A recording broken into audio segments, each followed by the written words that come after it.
বন্ধুরা, গ্রীষ্মকাল শুরু হয়ে যাওয়া মানেই আমাদের ছাদ বাগানের মধ্যে থাকা সমস্ত ধরনের পার্মানেন্ট গাছের সাথে সাথে এই অ্যাডেনিয়াম গাছেরও নতুন করে প্রাণ ফিরে পাওয়ার সময়।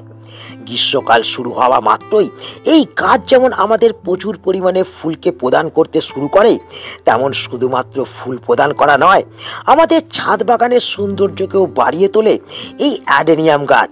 ডরমেন্সি পিরিয়ডকে কমপ্লিট করে যেহেতু আমাদের এই অ্যাডেনিয়াম গাছগুলি এই সময় বেরিয়ে আসতে শুরু করছে, তাই এই সময় আমরা যদি এই অ্যাডেনিয়াম গাছের মধ্যে কিছু ঘরোয়া পরিচর্যাকে করে ফেলতে পারি এবং তার সঙ্গে সঙ্গে যদি আমরা এই সময় অ্যাডেনিয়াম গাছের মধ্যে কিছু খাবারকে প্রয়োগ করতে পারি, তাহলে কিন্তু আমাদের প্রত্যেকটা অ্যাডেনিয়াম গাছ থেকে আমরা সম্পূর্ণ গ্রীষ্মকাল থেকে শুরু করে শীতের মাঝামাঝি সময় পর্যন্ত প্রচুর পরিমাণে ফুলকে পেতে পারবো। তোমরাও যদি তোমাদের এই রকম রুস্কো শুষ্কো অ্যাডেনিয়াম গাছগুলোকে এই সময় সবুজ করে তুলতে চাও, আবার যদি তোমরা অ্যাডেনিয়াম গাছকে ঝাঁকড়া করে প্রচুর পরিমাণে ফুলকে পেতে চাও, তাহলে কিন্তু আজকের এই ভিডিওটাকে তোমাদের একটু স্কিপ না করে সম্পূর্ণ দেখতে হবে। কারণ আজ আমরা এই ভিডিওতে আলোচনা করব এই ফেব্রুয়ারি মাসে দাঁড়িয়ে আমাদের এই রুস্কো শুষ্কো অ্যাডেনিয়াম গাছগুলোকে আবার সবুজ এবং সতেজ করে তুলতে হতে গেলে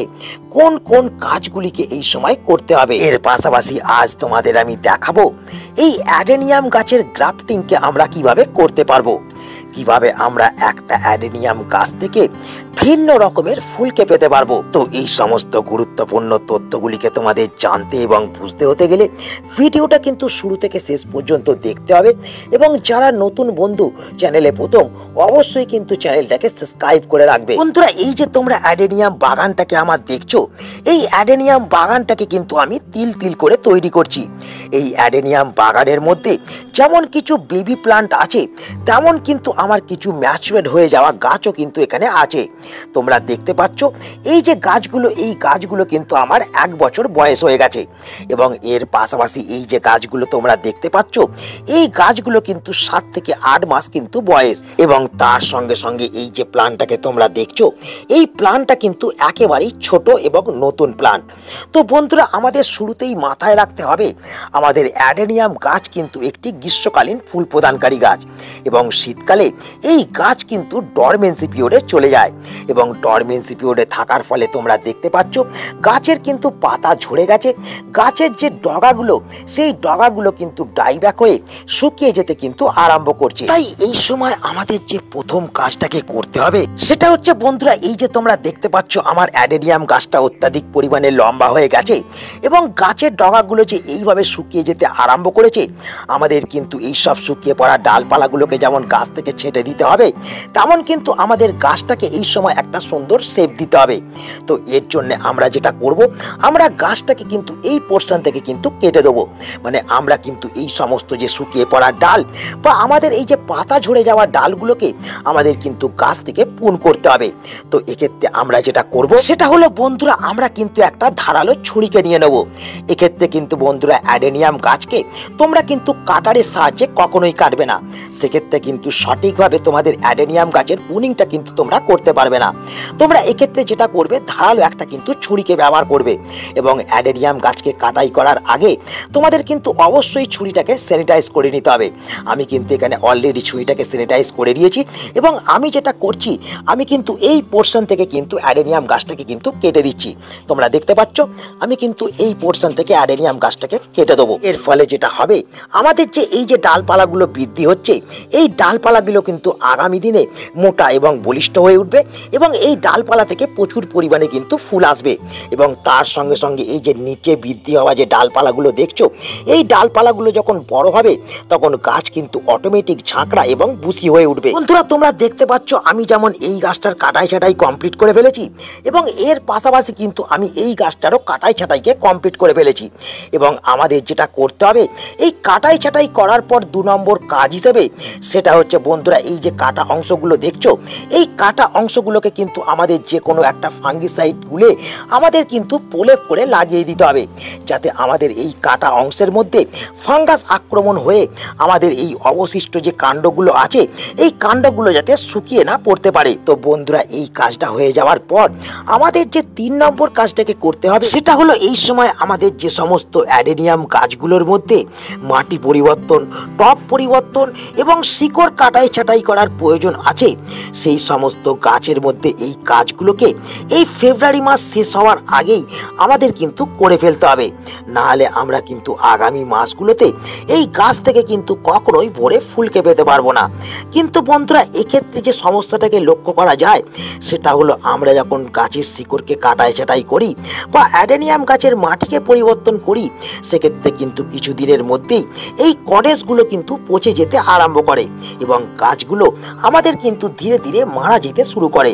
তো কিভাবে আমরা আমাদের গাছের শিকড়কে কাটাই ছাঁটাই করব বা কিভাবে আমরা অ্যাডেনিয়াম গাছের জন্য মাটি তৈরি করব, কিভাবে আমরা নতুনভাবে অ্যাডেনিয়াম গাছকে প্রতিস্থাপন করব, তো চলো এই প্রসেসটাকে এবার আমরা জেনে নিই। বন্ধুরা, তোমরা দেখতে পাচ্ছ আমি কিন্তু এই গাছটাকে সম্পূর্ণভাবে কিন্তু টব থেকে বার করে নিয়েছি এবং তোমরা দেখতে পাচ্ছ এই গাছের মধ্যে কি হারে আমার শিকড় বৃদ্ধি হয়েছে এবং এর পাশাপাশি আমি কিন্তু এই গাছটাকেও টব থেকে কিন্তু সম্পূর্ণভাবে বার করে নিয়েছি, তোমরা দেখতে পাচ্ছ।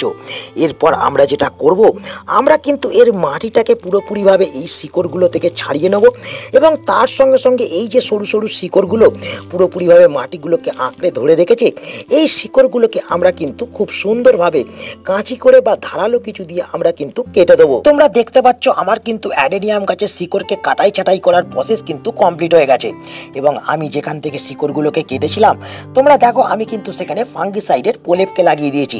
তোমাদেরও কিন্তু এই কাজটাকে খুবই গুরুত্বপূর্ণভাবে এবং ধীরে সুস্থে কিন্তু প্রত্যেকটা অ্যাডেনিয়াম গাছের মধ্যে করতে হবে এবং এই শিকড়কে কাটাই ছাঁটাই করার সাথে সাথে আমি কিন্তু এই গাছগুলোকে প্রতিস্থাপন করার জন্য মাটিকেও কিন্তু দেখো তৈরি করে রেখেছি। বন্ধুরা, এই অ্যাডেনিয়াম গাছকে প্রতিস্থাপন করার জন্য তোমাদের কিন্তু একটা হালকা ঝুরঝুরে মাটি কিন্তু তোমাদের তৈরি করতে হবে। এক্ষেত্রে বন্ধুরা আমি এখানে নিয়ে নিয়েছি 30% গার্ডেন সয়েল এবং তার সঙ্গে নিয়ে নিয়েছি আমি 30% ভার্মি কম্পোস্ট। তো এর সাথে সাথে আমি নিয়ে নিয়েছি 30% বন্ধুরা মোটা বালি। এক্ষেত্রে তোমরা কিন্তু সরু বালিকে ব্যবহার করবে না, বিল্ডিং তৈরি করার যে বালি সেই বালিকেই কিন্তু তোমরা ব্যবহার করবে এবং বাকি যে 10% সেই 10%-এর মধ্যে তোমরা কিন্তু এখানে নিম খোলকে প্রথম অ্যাড করবে। তো তোমরা দেখতে পাচ্ছ আমি কিন্তু এখানে নিম খোলকে নিয়ে নিয়েছি। তো আমি কিন্তু এই দুটো গাছের জন্য 2 মুঠো নিম খোলকে আমি কিন্তু এই মাটির মধ্যে ভালো করে কিন্তু মিশিয়ে দেবো। তো এই নিম খোলকে প্রয়োগ করার পর আমাদের যেটা করতে হবে, আমাদের কিন্তু হাফ চামচ চুনকেও নিতে হবে।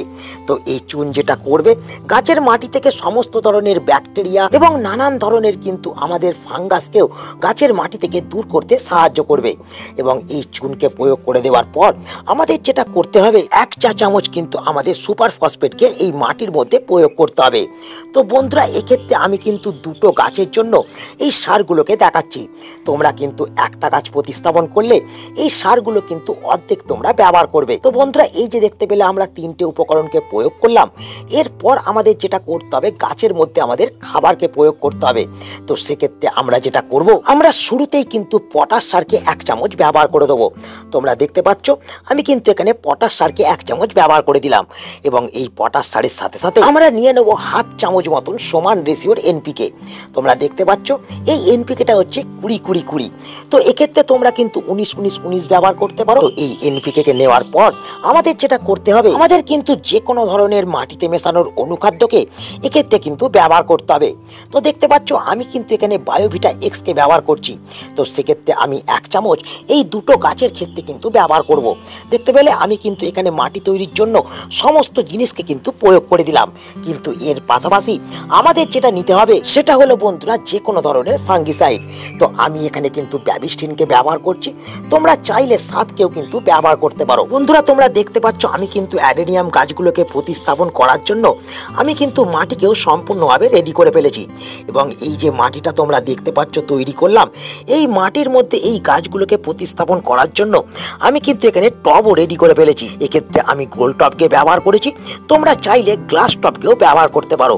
তো আমাদের এরপর যেটা করতে হবে, আমাদের কিন্তু শুরুতেই টবের নিচে কিছুটা মাটি দিতে হবে। মানে দেখতে পাচ্ছ আমি এখানে কিন্তু সুন্দর করে মাটি দিয়ে একটা বেডকে কিন্তু প্রথম তৈরি করে দিচ্ছি। এরপর যেটা করতে হবে, আমাদের এই যে অ্যাডেনিয়াম গাছটাকে আমাদের কিন্তু প্রতিস্থাপন করতে হবে। কিন্তু এক্ষেত্রে বন্ধুরা একটা বিষয়কে তোমরা লক্ষ্য করতে পারবে যে আমি যতটা পরিমাণে এই গাছটাকে আগের বছর প্রতিস্থাপন করে রেখেছিলাম, তার থেকে কিন্তু গাছটা আরও ওপর দিকে উঠে গেল। মানে প্রত্যেকটা বছর আমাদের কিন্তু এই প্রসেসে এই গাছকে প্রতিস্থাপন করতে হবে। তো এই যে ফাঁকা অংশটা তোমরা দেখছো, এই ফাঁকা অংশটাকে এবার আমাদের মাটি দিয়ে ফুলফিল করে দিতে হবে। দেখতে পাচ্ছ আমার কিন্তু দুটো অ্যাডেনিয়াম গাছকে প্রতিস্থাপন করা কমপ্লিট হয়ে গেছে এবং গাছের মাটির মধ্যে আমি কিন্তু জলকেও প্রয়োগ করে দিয়েছি এবং আমার গাছের মাটি থেকে জল সুন্দরভাবে ড্রেনেজ হয়ে কিন্তু বেরিয়েও গেছে। এরপর যে 3 নম্বর বিষয়টাকে তোমাদের মাথায় রাখতে হবে, সেটা হচ্ছে এই অ্যাডেনিয়াম গাছের মাটির মধ্যে জল প্রয়োগ করা। তো বন্ধুরা অ্যাডেনিয়াম কিন্তু অতিরিক্ত পরিমাণে জলকে একেবারেই পছন্দ করে না। তাই এই যে আমরা জল প্রয়োগ করলাম, এরপর যতক্ষণ না আমাদের গাছের মাটি শুকিয়ে যাচ্ছে ততক্ষণ কিন্তু আর আমাদের জল প্রয়োগ করা যাবে না। তেমন প্রত্যেকটা দিন তোমরা যখন গাছের মাটিতে জল প্রয়োগ করবে, অবশ্যই কিন্তু মাটিটাকে আগে চেক করবে।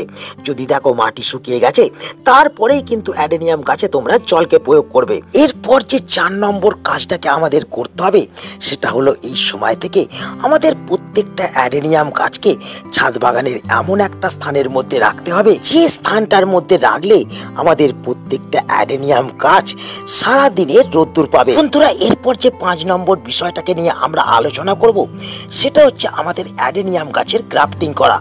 তো বন্ধুরা এই সময়টাই হচ্ছে সঠিক সময় আমাদের অ্যাডেনিয়াম গাছের গ্রাফটিংকে করে ফেলার। তো কিভাবে করবে, তো এই যে দেখতে পাচ্ছ বন্ধুরা, এটা কিন্তু আমার একটা থোকা এবং লাল কালারের অ্যাডেনিয়াম গাছ এবং এর সাথে সাথে এই যে গাছটা তোমরা দেখছো, এটা কিন্তু আমার একটা সাদা অ্যাডেনিয়াম গাছ।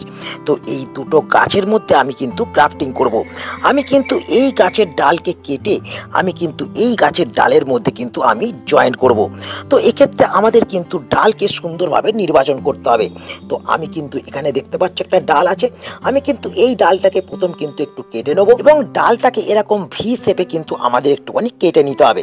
তোমরা দেখতে পাচ্ছ আমি কিন্তু ভি শেপে এই ডালটাকে কিন্তু কেটে নিচ্ছি এবং এই ডালটাকে কেটে নেওয়ার পর আমাদের যেটা করতে হবে, এই যে গাছটার মধ্যে আমরা গ্রাফটিং করব, এই গাছের কিন্তু সমস্ত পাতা বা কুঁড়ি যেগুলো থাকবে সেইগুলোকে কিন্তু আমাদের প্রথম কেটে দিতে হবে। দেখতে পাচ্ছ আমি কিন্তু এখানে দুটো ডালকেই কিন্তু সমানভাবে কিন্তু কেটে ফেলছি এবং এই যে ডালটা দেখতে পাচ্ছ, এই ডালটা কিন্তু আমার গ্রাফটিং এর ডাল নয়।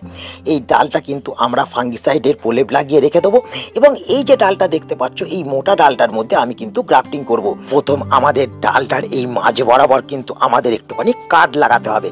তো দেখতে পাচ্ছ আমি কিন্তু মাঝ বরাবর এই ডালটাকে কিন্তু একটু কেটে নিলাম এবং এই কেটে নেওয়া অংশের মধ্যে আমাদের যে এই যে কাণ্ডটা, এই কাণ্ডটাকে আমাদের কিন্তু ভালোভাবে লাগিয়ে দিতে হবে। তোমরা দেখতে পাচ্ছ আমি কিন্তু লাগিয়ে দিলাম এবং এই অবস্থায় আমাদের যেটা করতে হবে, আমাদের গ্রাফটিং টেপ বা যে কোনো পলিথিন দিয়ে এই জায়গাটাকে কিন্তু আমাদের কভার করতে হবে। তো এখানে তোমরা দেখতে পাচ্ছ আমি কিন্তু একটা পলিথিনের টুকরোকে ভালো করে কিন্তু এই কাটা অংশের মধ্যে জড়িয়ে দিচ্ছি।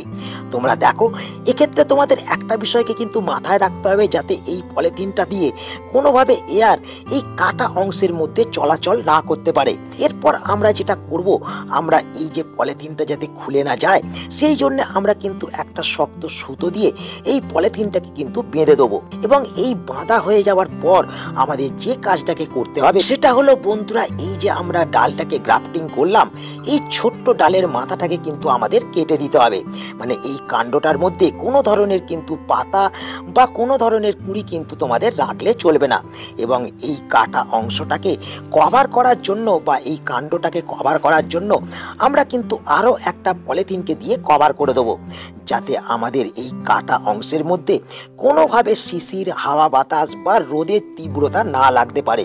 দেখতে পাচ্ছ আমি কিন্তু পলিথিনটাকে আবার বেঁধে দিচ্ছি এবং এই অবস্থায় কিন্তু আমাদের 20 থেকে 25 দিন কিংবা 1 মাস কিন্তু রেখে রেখে দিলেই আমরা দেখতে পাবো এই কাটা অংশটা জুড়ে গিয়ে এই ডালটা বৃদ্ধি হতে শুরু হচ্ছে এবং আমরা একটা অ্যাডেনিয়াম গাছ থেকে দু ধরনের কিন্তু ফুলকে পেতে পারবো। তাই আজ এই ছোট্ট ভিডিওটাকে এখানেই আমি শেষ করছি। আশা করি এই ভিডিওটা তোমাদের সকলের ভালো লেগেছে। যদি এই ভিডিওটা তোমাদের কাজে লাগে তাহলে অবশ্যই কিন্তু ভিডিওটাকে একটা লাইক করে দেবে, তোমাদের বন্ধুদের কাছে শেয়ার করে দেবে। যদি এই ভিডিও নিয়ে কোনো ধরনের প্রশ্ন থেকে থাকে আমাকে কিন্তু অবশ্যই কমেন্ট বক্সে তোমরা জানাবে। এবং যারা এখনো পর্যন্ত চ্যানেলটা সাবস্ক্রাইব করে রাখুনি, কার্তিক হর্টিকালচারকে সাবস্ক্রাইব করে রেখে পাশে থেকে আমাদের সাপোর্ট করতে থাকবে।